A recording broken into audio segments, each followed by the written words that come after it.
Shebera Avoteinu Avraham Yitzchak V'Yaakov Sarah Rivka Rachel V'Leah Yivarech V'Yirapeh Et HaCholim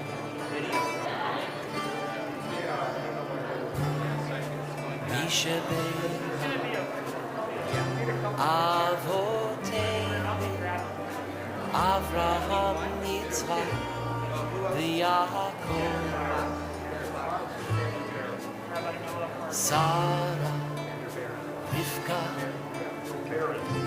Rachel V'Leah Yivarech V'Yirapeh Et HaCholim. Okay, so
Avraham, Yitzchak, v'Yaakov. Sarah, Rivka, Rachel, v'Leah, u'yivarech, v'yirapeh et hacholim.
Come on, come sit. Good morning, and thank you so very much for coming to share these very sad memories and moments with us. We're very grateful for all of you for taking time to come to be with us. All of us who had moments with Bob, who cherished his artistic vision, his gentle soul, and his strength, all of us are broken by his loss. If you spend time with him and have a story to tell, then please be sure to find yourself to this family's side during these days to come and share that story.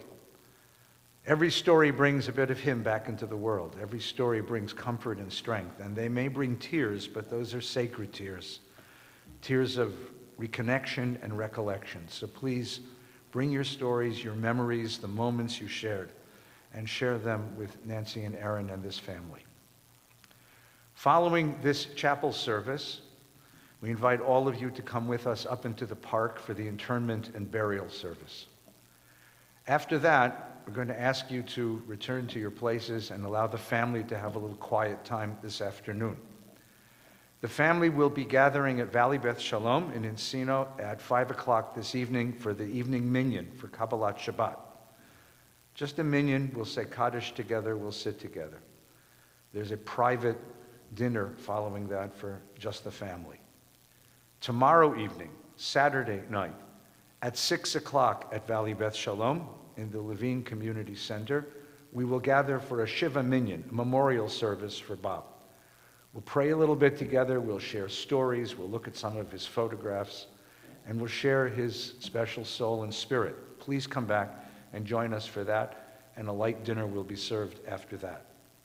During the course of the week that follows, on Sunday night and Monday night and Tuesday night, on Wednesday night, Nancy and her family will be gathering at VBS at 5 o'clock for the evening minyan, and we invite you to come and to be with them and to stand and to pray with them.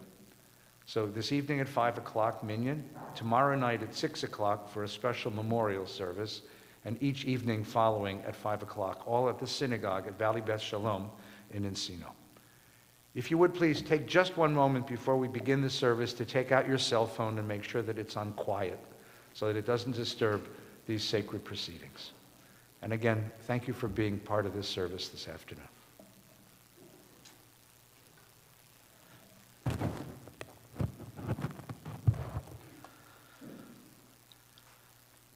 Adonai Rui Lo Echsar Binot Deshe Yarvitzeni Al Mei Menuchot Al Mei Menuchot Yenoleni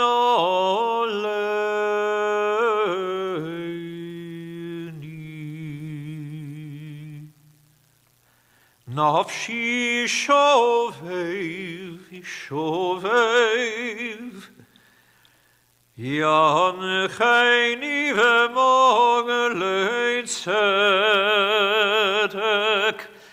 Yancheni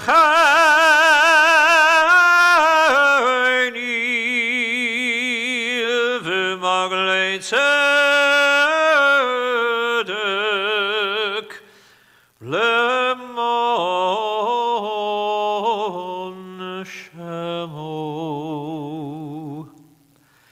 Gam ki eilech begeitz al movet lo eraro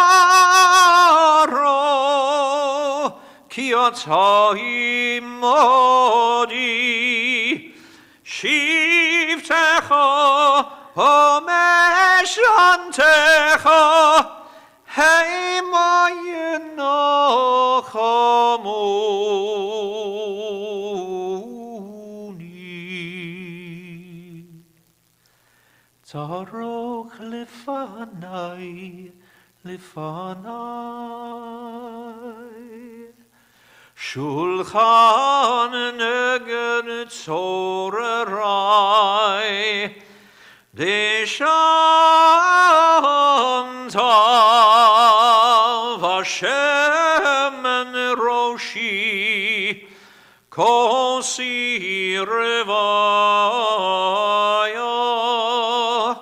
Haktav B'Chesed Yerdafoni Kol Yemei Chayoi Kol Yemei Chayoi Shiviti B'Beit Adonai Le'orech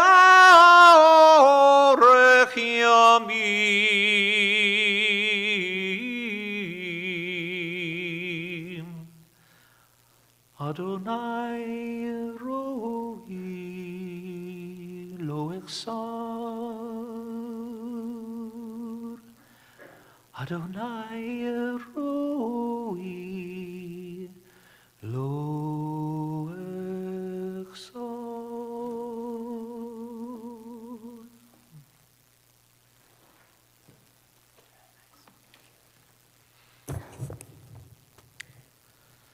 Good afternoon. In 1826, a man by the name of Joseph Nezepi took a confangled contraption, quite heavy, quite large, on a tripod, and pointed it out his window and pulled the cap off the front of it and took the world's first photograph. There's a view. It's grainy. There wasn't much to look at. If you look it up online today, you can hardly make it out. It was just a snapshot of the alley behind his flat. And you could see a couple of buildings, some clouds. It's really hard to make out. But in that moment, he changed the world. For the first time, you could instantly take something that you experience in life and put it in front of you immediately. And then you can do it again and again and again. That's the power of photography and of art, really. And I think about that when I think about Bob because of his acumen and expertise. That his eye for photography was not to capture the most beautiful sunset or the most powerful individual or the tallest building, but to take a snapshot of everyday life and elevate it into something beautiful. I became very close with Bob over the years I spent with him and with Nancy in Valley Beth Shalom, often discussing our love of Jewish Texas, because he's from Longview and I'm from Plano, about an hour and a half away, and our mutual love of the Great Plains and the good people that Texas produced, and our love of art and photography. And there was a way about him, as many of you know, that just the way he talks. I don't usually speak with a Texas accent, but when I get around Bob, it comes out.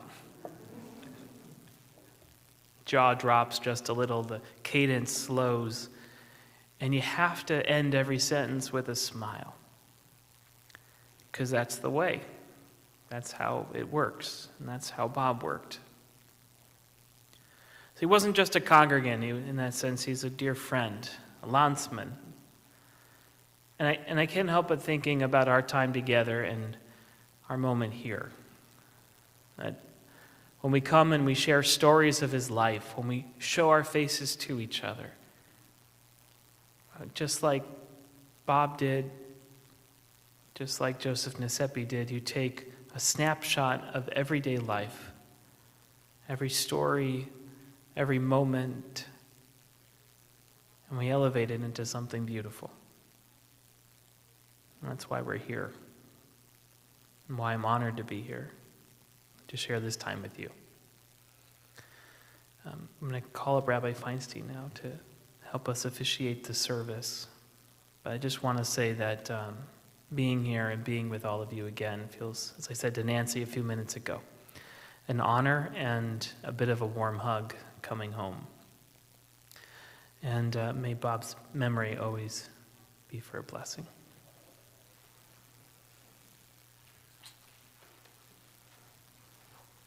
Our teacher, Rabbi Schulweis, began a poem with the remarkable words, "Let not the last hours eclipse the entire life.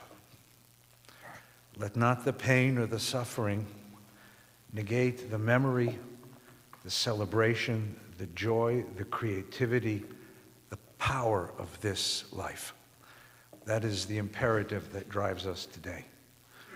These last months, these last years of struggle against disease could not shut Bob's wonderful eyes to the beauty of the world. Even when he wasn't feeling well, he got on airplanes and flew to East Texas to find more cemeteries to take pictures of. We told him he was crazy. He told us he had to do that. That was his life. And now we must obey the same imperative and tell the story of this wonderful life and not let these sad hours of loss eclipse what was so shining and beautiful in this life. Nancy, you want to come forward? Take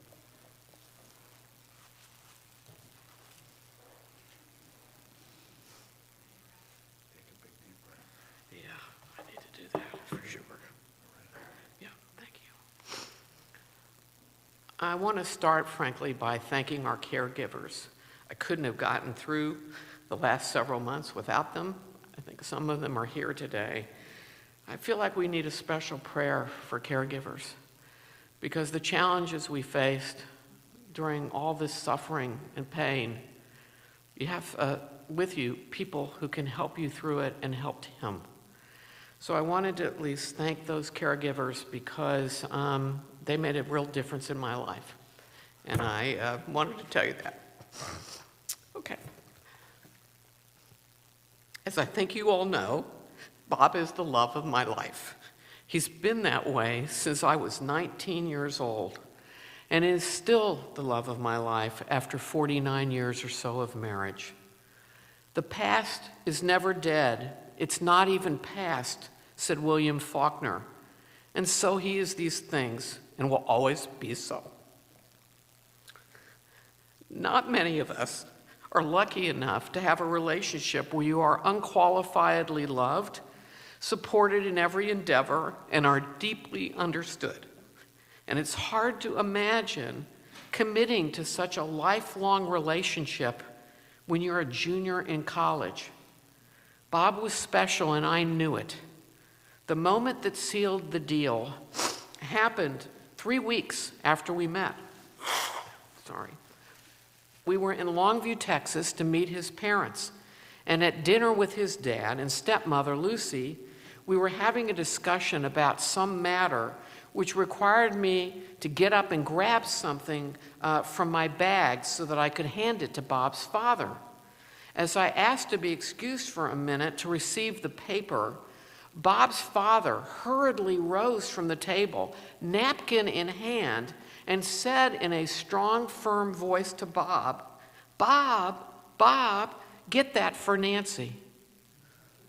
Without any hesitation, Bob rose from the table, grabbed the document, and returned quickly, gently handing me the paper and apologizing for not acting more quickly. Honestly, I'd never seen anything like it. But I have to tell you, our marriage was like that, opening doors. Always, even when Bob was limping around after surgery on his leg, I was embarrassed when he would hobble around to the other side of the car in order to open the door for me. Who does that? Bob was raised by a Southern gentleman. We called him DR, which stood for Daddy Ralph. And every day he had the grace and dignity of a man who put others first. And he loved deeply and brought class to everything he did. Well, Bob was quiet and humble and hard to get to know because he remained in the background. You should know he was a natural rule follower, a man who stuck to the cart path and would never move a ball closer to the pin. But still waters run deep, and I'd like to share with you a side of Bob many of you don't know well, including the artistic, risk-taking, and the color outside the line side of him.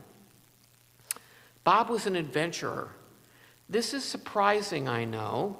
The kid who was vice president of his high school class in Longview, Texas, president of the Key Club. What is the Key Club? And one time, all right, I hope you're ready for this, linebacker on the football team. But I can assure you he had a permanent bump on his forehead to prove it.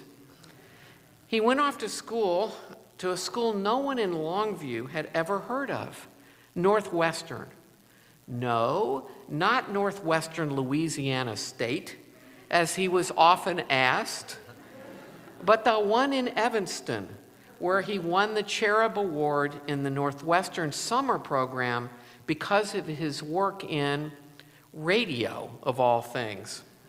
It was a buy, as they say, into the prestigious radio, television, and movie department from which he graduated ultimately in 1969.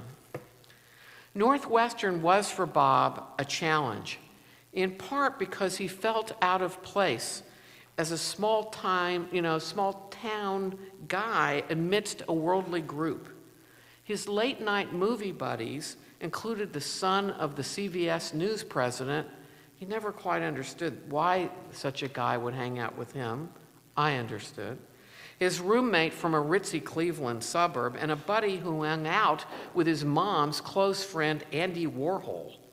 Heady stuff for a small-town Texas boy.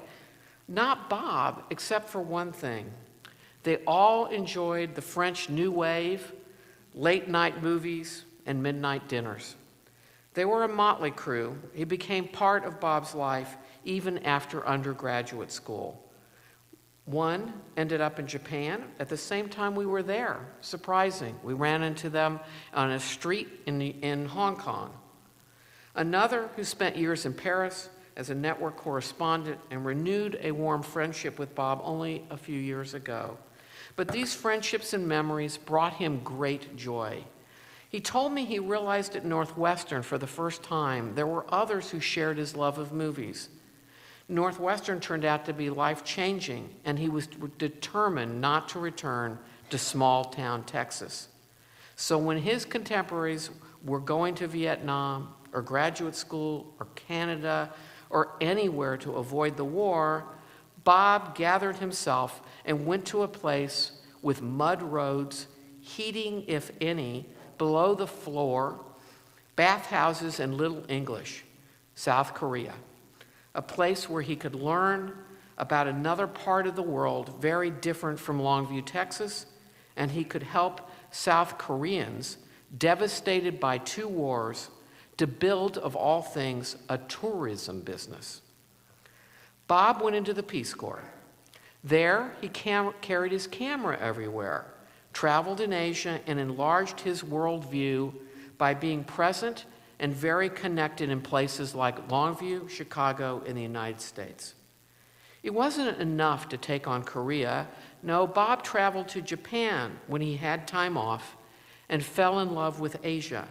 He learned Korean, but concluded his place was in Japan, where he vowed to live once he finished his time in the Peace Corps. And that time came sooner than his Peace Corps commitment would officially end. When he was told a few months before it ended that he had to ditch the beard he had grown out or get out. Bob ditched the Peace Corps, a surprising example of not following the rules. Bob then returned to the U.S., got called to the draft board when someone in Longview, Texas, called the board after seeing him on the street with that beard. Bob went before that draft board, explained he had served his country in Korea and that he conscientiously objected to serving in the military. I don't think many of you see him as a conscientious objector type. But he was. And he told his dad that he was going to do that. And his dad told him that if he took a conscientious objector position, he would go to Vietnam where he would die. That is literally a conversation they had. But Bob stuck to his position, a gutsy one at that, since CO status was rarely given, and certainly not much in East Texas. And he prevailed, something, given the fact that it was unusual, was a major, I think, achievement for him. Pretty astounding when the reason that he gets called to the draft is someone sees him with a beard in Longview, Texas. Awaiting a visa to return to Japan, Bob visited his sister in Austin, Texas, where we met. "Let's go to Japan," he said. What a plan. Go to Japan, hope to find a job teaching English, studying or doing one thing or another, and see where life took us. And so we went, with my bat mitzvah money, a one-way ticket, and no job. Oh, and a duffel bag apiece. I told him I would follow him blindly, and I did. He said he would take care of me, and he did. The adventurous Bob did more than take us to Japan, Thailand, Taiwan, Malaysia, Singapore. He built a life in Japan, meeting with Donald Ritchie, the world's expert in Japanese film, who helped him become the resident scholar at the Museum of Modern Art Film Center in Tokyo, and who, in later years, Bob just discovered this fact this year, publicly identified Bob in his autobiography as one of the leading scholars in the field of Japanese film study. He just came upon the book after Donald Ritchie passed away, opened it up, read it, and there he was. He was proud. There he would befriend another student, Ian Baruma, who, like Bob, was an adventurer looking to learn about Japanese film, and Audie Bach, the Harvard student who became Kurosawa's biographer.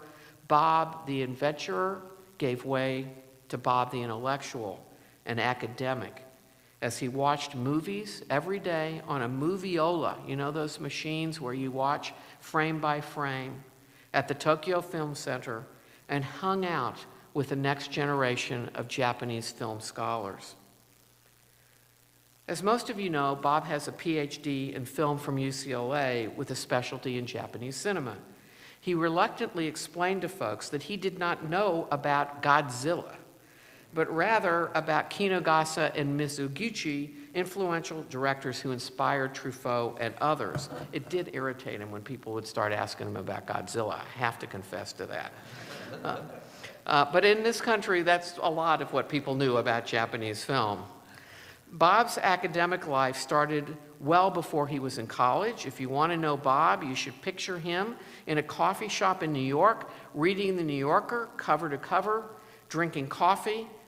He was a connoisseur, as many of you know, tackling the coffee machine at my house, and waiting until Film Forum opened its doors for an afternoon matinee.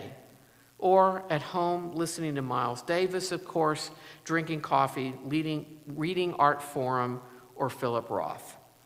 That was the guy I met, reading, studying, and watching. Bob's writing career really started in Texas when he decided to start writing academically about film. The two most important film journals of the time, Film Comment and Sight and Sound, accepted Bob's work when he was in the master's program at UT. And he became well known in the film field even before we went to Japan. Daily he would write and research, and he loved the contemplative nature of his work. But the teaching wasn't his thing. He taught interesting classes like movies about the Vietnam War and the intersection of science fiction and feminism. The Amazon woman was really a comment on feminism. His class was always full. That class was always full. People were always interested in that. But his love for film criticism and aesthetics wasn't shared by students more interested, in many cases, in remaining on the swimming team or vying for the next A. So when Aaron was very young, Bob went to work for a year at the American Film Institute as their first resident scholar, overseeing programming and acting as a liaison to the academic community, and then on to a start as a career as a screenwriter. Bob had 2 careers in the biz, that's how it's described in this town. Director of development for Lawrence Schiller and screenwriter. As a director for Larry Schiller, he helped develop Executioner's Song for Larry, working with Norman Mailer and Schiller. His love, though, was screenwriting. Bob won the Nickel Fellowship from the Motion Picture Academy for a movie entitled The Good Old Boy. It was about a young boy growing up in East Texas and his relationship with a black musician. For this work, he was given money, that was nice, that helped, and a fellowship from the Motion Picture Academy to write another screenplay, and a Hollywood evening with the Oscars out everywhere, an array of stars. So finally, at some point, he couldn't get funding to ever quite turn that key to the ignition. So he asked, is it time to go back to the thing I love the most, and that's photography? I don't know if Bob had a premonition that he was about to die fairly young, but when he started his project photographing Jewish cemeteries in Texas, I knew he was grappling with his own mortality. It didn't take a shrink to figure that out. He was also grappling with his own Jewish identity and a certain emptiness I think he felt always, perhaps from the loss of his mom at 13, but just as likely from his general attraction to the darker and deeper side of things. Still waters run deep, and that was no more apparent than for his work on Jewish cemeteries. Some of those pictures have been part of what was projected before we began. And he was very proud that only 6 months ago, the Briscoe Center for American History at the University of Texas at Austin asked to keep all of his cemetery pictures, and they will display them and show them, and they will be available online. That made him feel as though he had a legacy. Bob described that project in the following way. My project began in 2014, although I've lived in Los Angeles for the past 40 years. I grew up in Longview in East Texas and have returned to the state many times over the years. I retired from university teaching and working in the entertainment industry and have devoted myself to photography since 2000. In order to reestablish my connections to Texas and my Jewish roots, I decided to return to the state periodically and photograph every Jewish cemetery, beginning in the east and working my way west. By 2007, I'd photographed 50 cemeteries from Jefferson to Brownsville, shooting mostly with a medium format digital camera, a Hasselblad.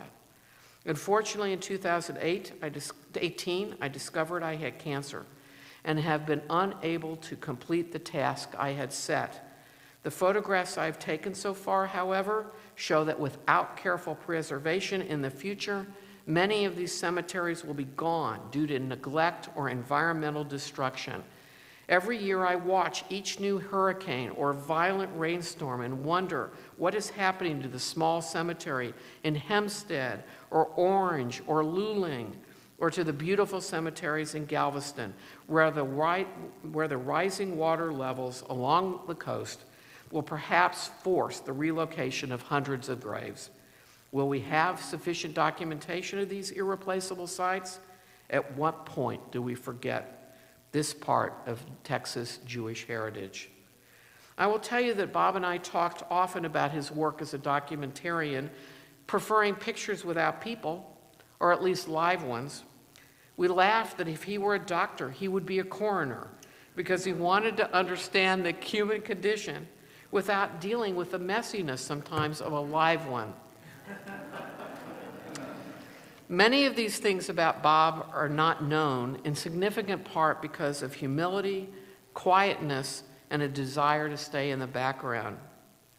I am told that I should feel grateful for the years we had, but I'm far from a point where that and gratitude is on my mind.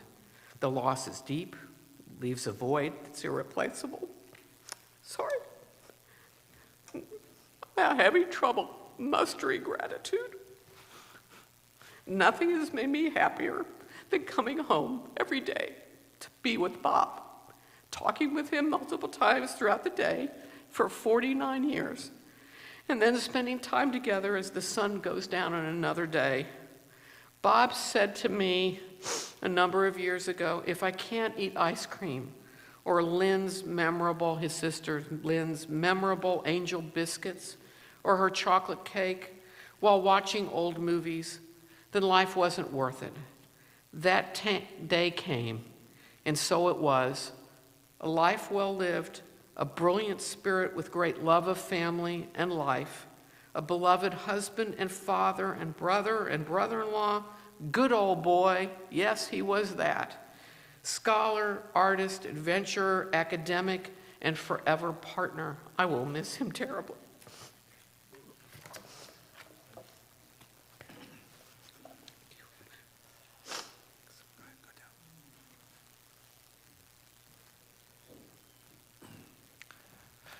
Thank you, Nancy. I'd like to call forward Mark Feldman, Bob's friend from Longview, a long time ago.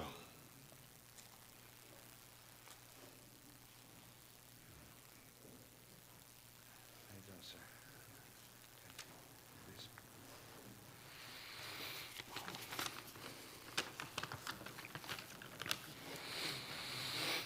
I hope to give you a little bit of some memories of Bob from growing up in Longview and knowing Bob. I've known him since I think we were 5, 6 years old. 2 little Jewish boys growing up in the East Texas oil field. I was talking to Bob's sister Nan this morning, and though she moved to Longview when she was in high school, she, like a lot of people, didn't know the history of the oil field, and I'm not going to give you the history, but it was the largest oil field ever found at the time it was discovered in the early 30s. So that's sort of the history of the area. When Bob met, I lived in a small town called Overton. Bob lived in Longview, and all the local Jewish families went to synagogue in Kilgore. A town in between, and all these were located in the oil field. And that oil field was why we were there. The Jewish community was small, maybe 50 families total, and we were all one big family. There weren't many kids the same age. Bob's mother and my mother were good friends, and Bob and I immediately bonded. When I was 9, we moved to Longview, and Bob and I became even closer. We would spend a lot of time together. We'd stay at each other's house, go to a local sporting goods store and look at guns, something Texas kids would do when they were 10 or 11 years old, and then hang out at the country club and play golf together. And looking at just one part of Bob's career, I have to tell you an interesting memory that I just remembered. As kids, we went to the movies together, and little kids, 10, 11 years old, and we go to the Saturday matinee, spend all day. So, but I'm not going to take credit for him becoming a professor of film and writing 2 seminal papers about Japanese film. But our moms did take us every Saturday to the movies. And by the way, it says something about Bob that I didn't know about those papers till 2 years ago. Bob and I spent a lot of time the past few years talking about, because of the lockdown, my wife and I watched a lot of movies, and Bob would tell us what to watch and tell me about the movie. Okay. So I want to tell you just a little bit, because Bob, it's important, I think, that Bob grew up in East Texas, and so I want to tell you just a little bit about growing up in East Texas. Just to get a general idea, every summer for several years, Bob went to Camp Fern. I went there one year, but I wasn't too crazy about it. I didn't like the camping experience as much as Bob did. But what's important to know is, and this was not unusual, Camp Fern was a Christian camp. So that's where he was every summer. And the other thing is, I was, which I found out was not so unusual, I was president of the Temple Youth Group, but I was also president of the High Y And that's high Y as in Young Men's Christian Association at the same time. But we didn't find that unusual. So I want to finish with a couple stories about Bob. One was related to growing up in Texas. One of them was related to me by Bob, and the other was told to me by a mutual friend, Biff Painter, who was close friends with both of us. So here's the story Bob told me. We went to high school with a guy named Lloyd Phillips. So this is a long time ago. Lloyd graduated, went to Arkansas, played with Jerry Jones, 3-time All-American, and an Outland Trophy winner. And he went on to play for the Bears. So Nancy mentioned Bob's bump on his head. Now, I don't know if this is where it came from, but he told me the story where when he had to block Lloyd, Lloyd would say, "Come on, take it easy on me, Cohen." so we kind of all got a kick out of that. And by the way, Lloyd's younger brother went on to be athletic director, I think it was Clemson, and Bob and he were very good friends. So these are Jewish kids growing up in a small East Texas town. And then the other story, which was just related to me by Biff Painter, who was Catholic. I want to add something real quick. I went with Biff once when I was a kid to catechism. He invited me to go. And the priest was asking them, what makes Catholicism different? And one kid said, "Oh, we believe in God." And I'll never forget this because I was sitting there next to Biff and the priest said, and this again to give you a sense of longing, the priest said, "No, the Baptists believe in God. The Presbyterians believe in God. The pagans believe in God. Even the Jews believe in God." So I'm sure Bob had lots of experiences like that too. But now at a very personal level, Bob came to Houston to visit. We were all in our early 20s, and I was recently married, and visit me and my wife and Susan. And we went to a park for a picnic. And Bob took pictures, Susan and me. He sent me one of those photos, or he sent us one of those photos enlarged and framed. And that picture captured Susan, my wife, and myself, and how we felt toward each other in a way I can't describe to you. And I think, and I'm sure, that that's because Bob cared. He felt about us. He's in that photo too. For 50 years, that picture has sat in a special place in our living room. And it'll be a memory not just of us when we were young, but of Bob too. And we'll miss him. Thank you, sir. Thank you, Mr. Feldman. I'd like to call Hal Kaufman forward, please.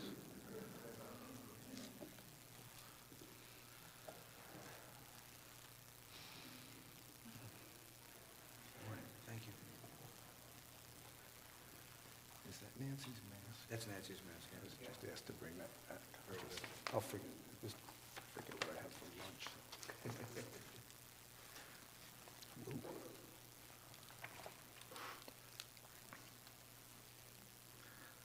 Hello.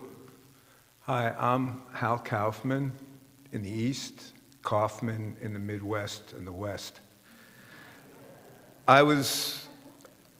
It's an honor really for me to be here. I have to confess, Bob and I went to college together. We never talked about anything like this.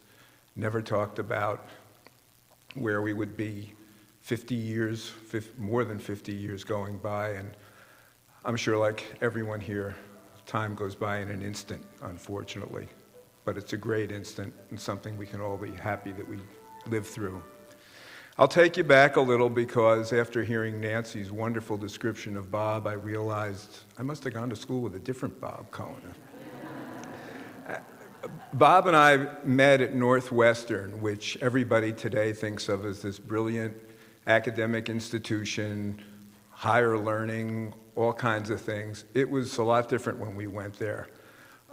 In fact, the bulk of the student body was from Indiana, Wisconsin, Illinois, Michigan, Ohio. That was it. That was like the world. So Bob and I were considered exotics in those days.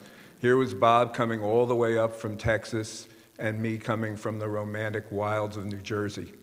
So we were just, people would look at us, talk to us, what's life like out there, and everything was really kind of strange for us, but we had a good time. Bob, as you all know, was smart, introspective, and serious, especially about film. I was an English major, but Bob and his roommates studied film. And though it might be inappropriate to correct Nancy at this moment after what she said, I feel compelled to tell you all that I used to be able to needle Bob by calling things movies. Film students were all about film. They didn't know what a movie was. And while Bob was watching Truffaut movies and Godard movies and Ingmar Bergman movies, I was out watching The Good, the Bad, and the Ugly, which was really a movie in those days. And reluctantly, Bob would come. In fact, I remember one course we took together, and the night before the final, we went and studied. I think we saw a double feature that night.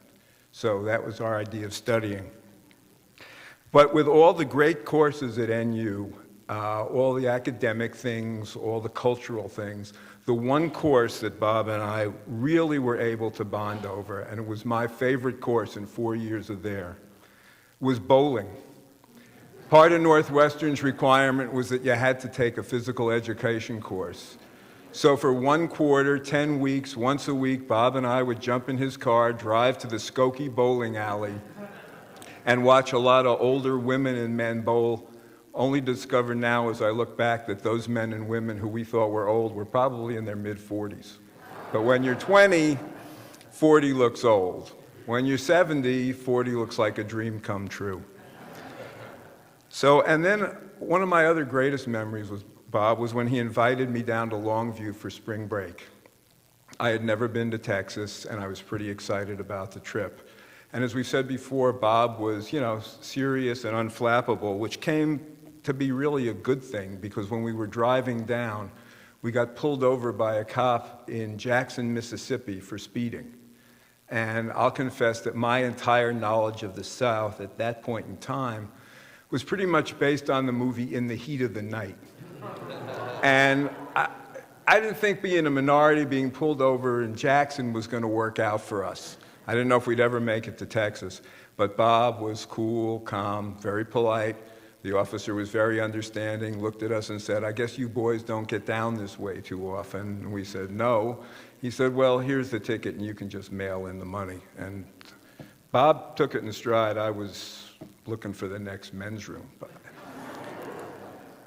from there, we made it down to Longview, and the hospitality of the Cohen family was fabulous. I got to meet Dr. Cohen, who ironically was an optometrist, and it's ironic because my father was also an optometrist, who had actually talked about moving to Texas at one point before I was born.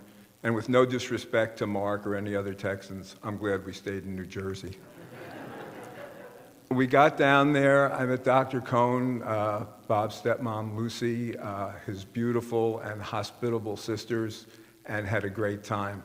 From there, Bob and I jumped back in his car, and we headed to New Orleans, where we met up with Nan, who was at Sophie Newcomb, I believe, in those days. And we stayed for a couple days, eating, having fun, and doing some other stuff that this is an inappropriate place to talk about, so I won't mention it. Back at school, when we drove back, like just about everybody our age in those times, as Nancy had mentioned, there was a lot of talk about Vietnam.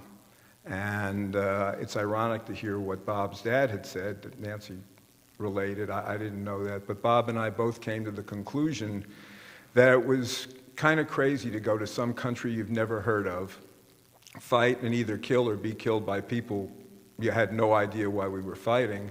Maybe there was something better you could do. Now, I had a friend at school, a woman, who said to me that she was looking into the Peace Corps, so I looked into it and mentioned it to Bob. And I don't know if that was the genesis of him joining the Peace Corps or not, but we both got accepted. I went to Turkey, and it lasted 3 months. Bob, who's committed to everything, went to South Korea and lasted, I guess, I didn't know about the beard, but until he got a beard. But that was typical of Bob, to just throw himself into whatever it was that he did. You just couldn't get him off of something. And then ironically, we both went to the Peace Corps after graduation. And then I lost touch with Bob for 15 years. I didn't hear from him. He didn't hear from me. The phone works both ways. And I moved to California to join my mother, who had been widowed, with my wife, Barbara, and our one daughter and the other one in the oven at that time. And then one day, just for the hell of it, I took out the NU alumni directory and looked up Bob, and I couldn't believe it. He lived 10 minutes away. So we had been out here, had lost touch. I picked up the phone, I called him, and I still remember him saying to me later on, he said, "You know, when I heard your voice, I got a chill." And I said to him, I felt the same way. From that point on, our families have really been close. Nancy, Aaron, my wife Barbara, and our two girls, we've done a lot together, been through a lot together, bar mitzvahs, bat mitzvahs, a wedding, and now something no one wants to go through together. But before that, Bob and I, as we reconnected, we went bowling again. A couple of times he got serious about it. I see Nancy smiling about, she knows, had his own ball. I didn't go that far, but I had my own shoes. So, you know, there's a limit. But that's typical Bob. It's a miracle they didn't put a bowling alley in the basement of the house. But from there we switched to golf, as geezers tend to do, and I had many happy hours out on the golf course with Bob. I will be candid, I'm bigger than Bob. I thought maybe I was stronger than Bob, but damn it, he outdrove me every time we played. It just used to drive me crazy how far that guy could hit a golf ball. You know, he was always kind, generous, and as I said before, committed. Bob was a very special guy and a very special friend. And his passing too soon makes me sad. But having had the pleasure of knowing him and being his friend and friends with his family, that's going to always make me smile. So thank you, Bob. I appreciate it. Now, how many of you knew that Bob Cohen owned his own bowling ball? Leading scholar of Japanese cinema, yes, but... Oh, okay. Sorry. This is too important. And Nancy can fill in the details on this, but I think my favorite Bob Cohen story of all time, which happened before I knew him, was he told me, Nancy, that he, and I don't know if it was his cousins or his friends, went to New York City, stayed at the Howard Johnsons or whatever there, and for some reason it was either Bob or one of his friends told everyone that they were Walt Disney's nephews. And they were giving autographs out, telling people how great Disneyland was, and I'm sorry I didn't say that before, but it's one of my favorite Bob stories. Quite okay. I'd like to call forward Bob's sister, Lynn, please.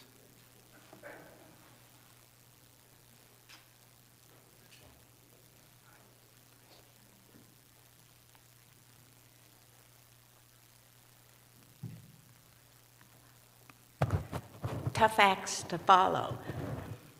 I was 14 when, with my sisters Nan and Cindy, we moved to Longview.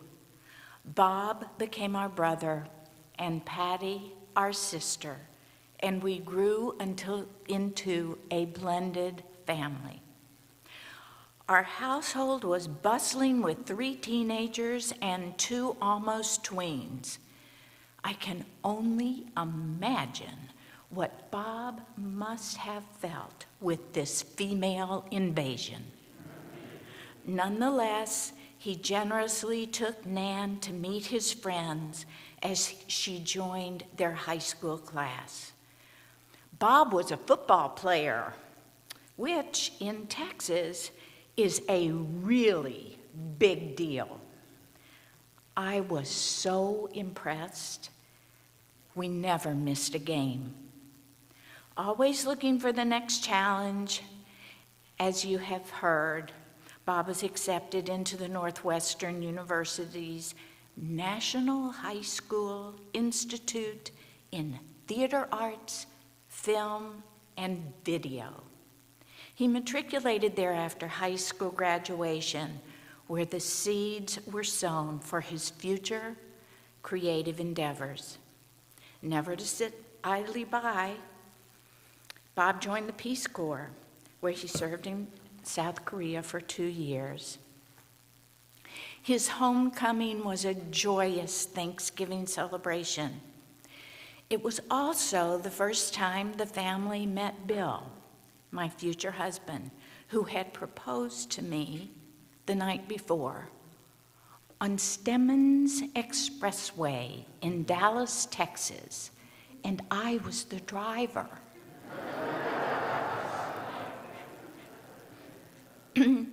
Bob shared his room with Bill, and then again soon after with Cindy's boyfriend. In Bob's inimitable wit, he asked this young man, "Are you temporary or are you permanent?" A few weeks later, Bob was the official photographer at our small family wedding. This proved to be a wonderful omen of greater things to come. And our snapshots are treasured as well. Years later, with Nancy's support, he honed his photographic skills. Bob's works have been exhibited in multiple galleries in the LA area and beyond. And as you have seen in the video and heard, a portfolio of photographs of old Jewish cemeteries in Texas was accepted into the permanent collection at the Dolph Briscoe Center for American History at the University of Texas at Austin. We are all so proud of Bob's accomplishments. Marrying Nancy was the best thing Bob ever did. Their marriage was a true partnership from day one. With Nancy's encouragement, these newlyweds embarked on a 2-year adventure in Japan, Nancy teaching English while Bob did research for his dissertation. Upon returning to the States, Bob was the one who enabled Nancy to shine, both professionally and through her volunteer service. However, we all know that Aaron remains their greatest collaboration. A devoted son, he reflects the nurturing of his loving parents. With Aaron in college near Boston, Bob and Nancy were able to move to New York City, where Nancy would lead the World Trade Center insurance case after that unimaginable tragedy. As the country was recovering, we embraced our family. We could now spend long wished-for time together, exploring all that New York had to offer, as well as spending the weekends watching sports, of course. Bob was a Renaissance man. His knowledge of books, history, film, current events, and the arts was not stated out loud with in-your-face facts, but said quietly in conversation. My favorite memory was a visit to a museum with Bob, where he put the exhibit in historical perspective while encouraging me to see beyond the obvious. Our family spans both coasts, with Dallas in between. This has never prevented us from sharing simchas or holding each other up in times of illness or sorrow. However, the pandemic has prevented our being in California as much as we would have liked and wanted. To the family, friends, and caregivers who stepped in to fill that void, we are extremely grateful. And the words "thank you" cannot be said enough. While our hearts are broken as we reflect on this extraordinary life, may we laugh with thoughts of Bob's wit and humor. May we continue to challenge ourselves to learn. And above all, may we show kindness and love for one another, just as Bob always did.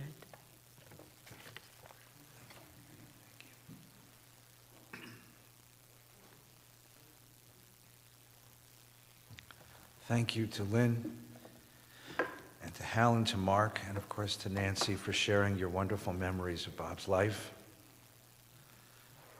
And for everyone else who has a story of this wonderful life, this wonderful family, please join us tomorrow night at the synagogue for service and a memorial. We'll share more stories. And over the course of the days and the weeks to come, bring your stories to them. Each story brings a spark of him back into the world. Each story is a reconnection. Just one more word before we conclude. A couple of years ago, Bob came to my office at the synagogue with a big box of his photographs of Texas Jewish cemeteries. He knew a rabbi I enjoy things Jewish, and having lived in Texas for some years, I enjoy things Texan. And yes, I can talk that way. And I still have my Stetson, though no bowling ball, Mr. Kaufman. I asked him, how did you do this? Because I knew from my years of living in Texas that when the kids couldn't sleep, we would put them in the back of the car and take rides around. We lived in Dallas, but right outside of Dallas, an hour, 2, 3 outside of Dallas, these small towns.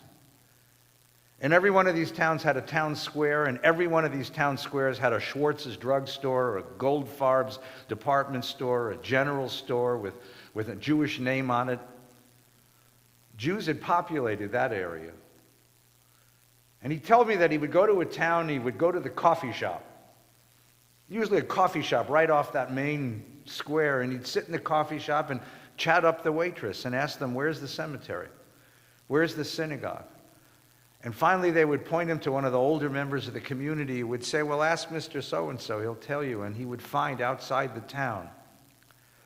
Sometimes they were beautifully preserved, sometimes they were in bad disrepair, sometimes they were completely overgrown. And Bob would find them, crawl through fields, over gravestones, past fences, and find these beautiful old Jewish cemeteries. And then he would do what only Bob Cohen can do.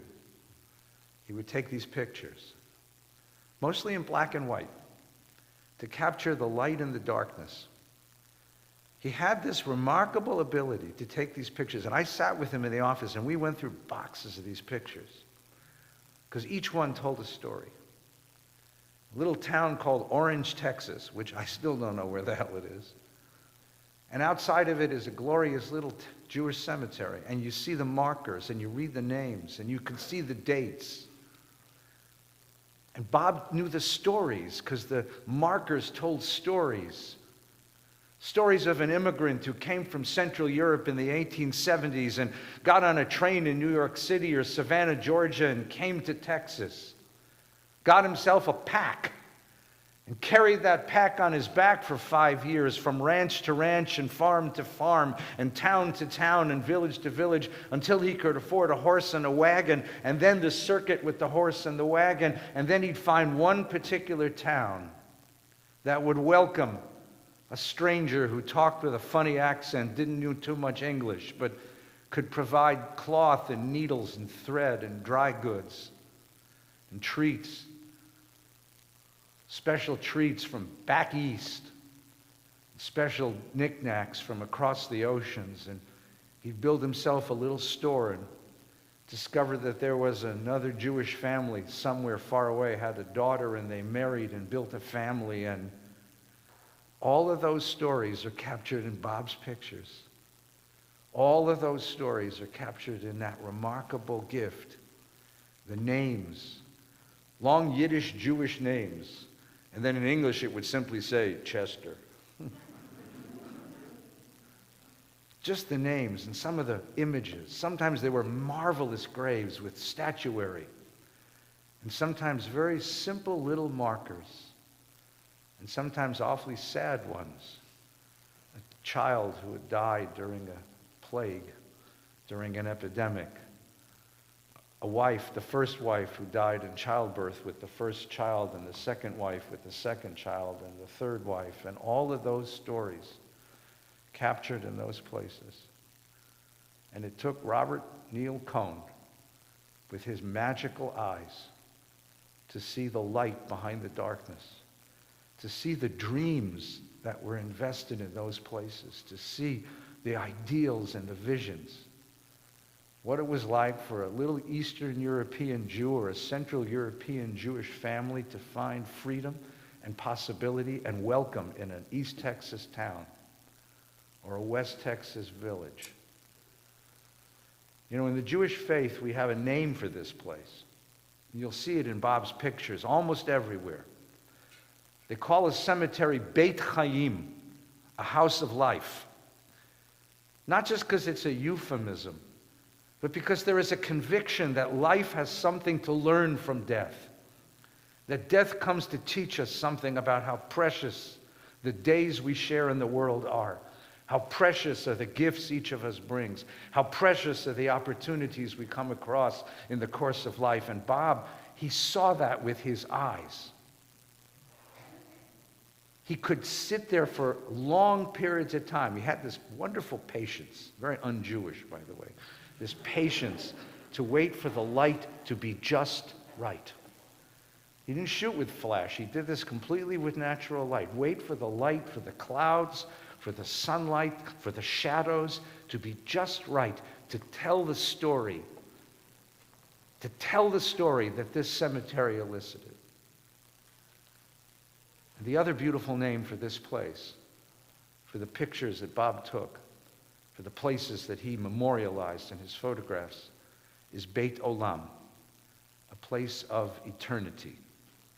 Because it has always been our conviction that bodies are born and bodies die, but souls live on. Something of the genius of each human soul lives on in the world. It's way too precious to be contained simply in a body. And for Bob, it's his eyes. It's the eyes that saw this beautiful 19-year-old girl and saw everything in her and spent his whole life giving her the strength to be the titan, the strength that she is. It's the eyes that he bequeathed to his son, who is himself a brilliant artist in his own way, in his own medium. It's the eyes that he shared with these friends that all of you have shared, these wonderful moments. It's the eyes that he used to see film and to find deepest meaning in those films. The eyes that he took to Asia and saw brilliant things in Asian culture. It's the eyes that he brought to each of us who were his friends, who made us all feel so welcome and so warm and so special. A body comes and a body goes. A body is infected with cancer and a body dies. But eyes, vision, wisdom, illumination, that never dies. And that's why this place is called Beit Olam, as are all the places that Bob took pictures of. He taught us to hear the stories in those holy places. Now it's our chance to hear his story and to share that story with one another. In the Jewish faith, the highest accolade that we offer someone we deeply care for, we say, Zecher Tzadik Livracha, to live a life in such a way that you leave behind blessing, smiles, a sense of warmth, the genius of an artistic, visionary, illuminated soul. For our dear friend Bob. Zecher Tzadik Livracha. May his memory always be a blessing. Would you please stand now and join the cantor in the recitation of memorial prayers.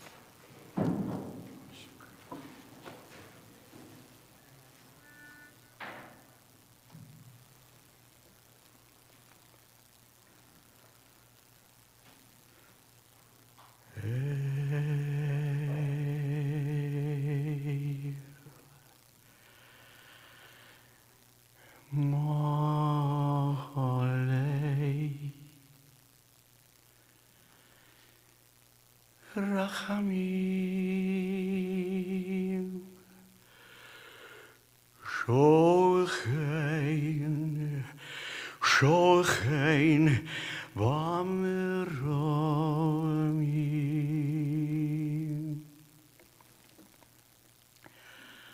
Hamtzei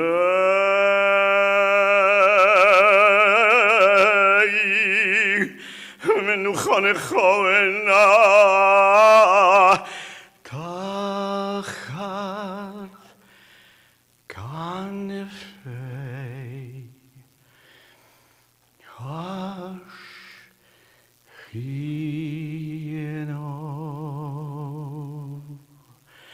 Ve'emarot Kedoshim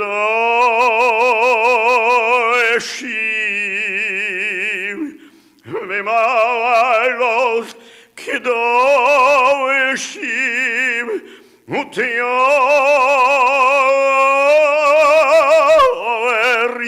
Utiorim Kezoar Arokia Meirim Uemazirim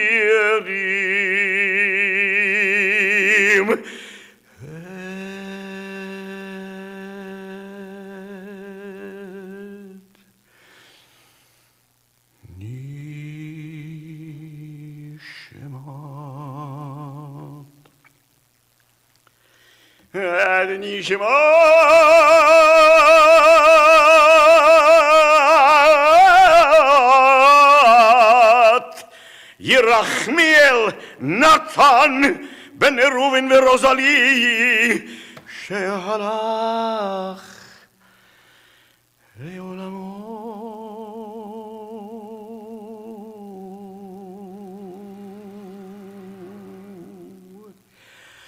Vigan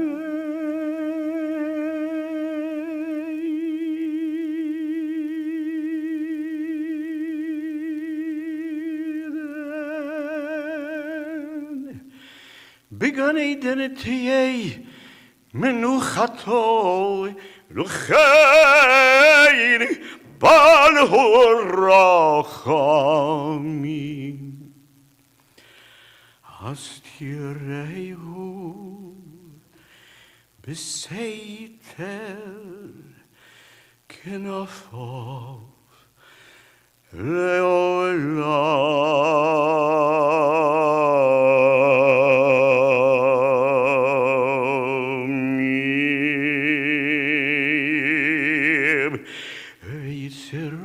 Vitzeror Rachayim Vitzeror Rachayim Et Nishmato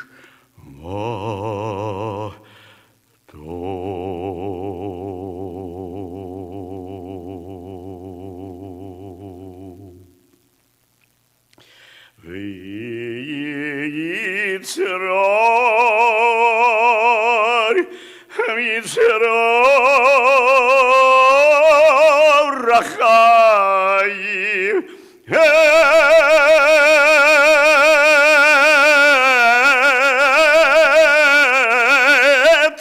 Nishmato Adonai hu nachalato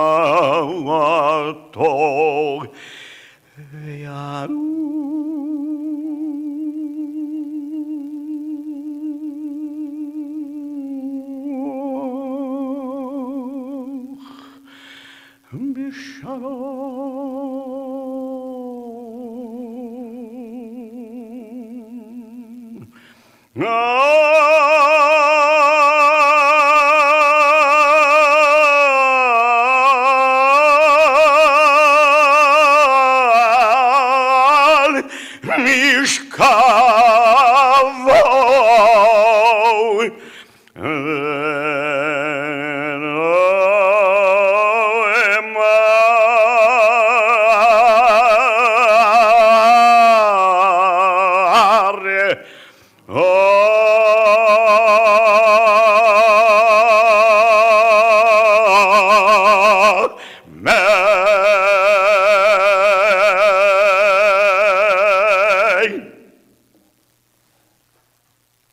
Almighty God, source of life and author of death, grant perfect peace in your sheltering presence and in the presence of all whose lives are whole and full and pure, to the soul of our dear one, Bob, who's come to his eternal home, God.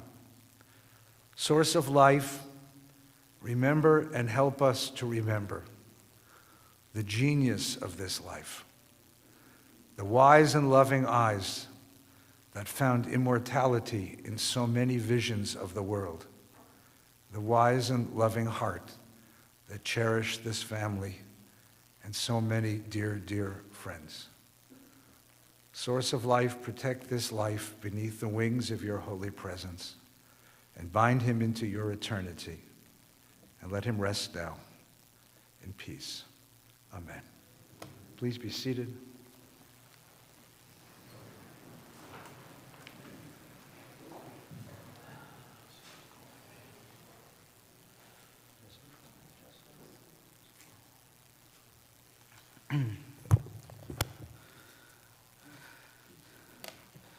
Ladies and gentlemen, in just a few moments, we'll be leaving the chapel and proceeding to the interment site.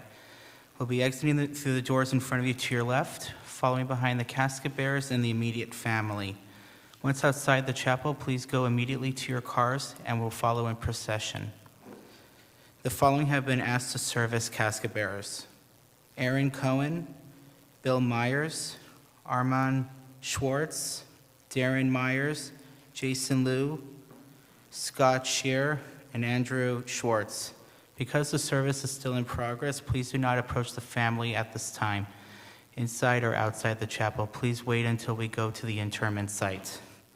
Casket bearers, please come forward. Ladies and gentlemen, please rise. And please follow behind the immediate family. Thank you.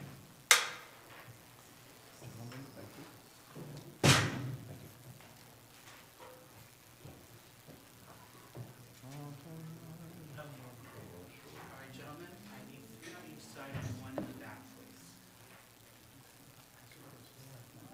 And we will not be carrying at this time. We have a rolling device, so just push forward, please. Ladies and gentlemen, please follow behind the family, behind the casket bearers, and please bring your blue prayer books with you.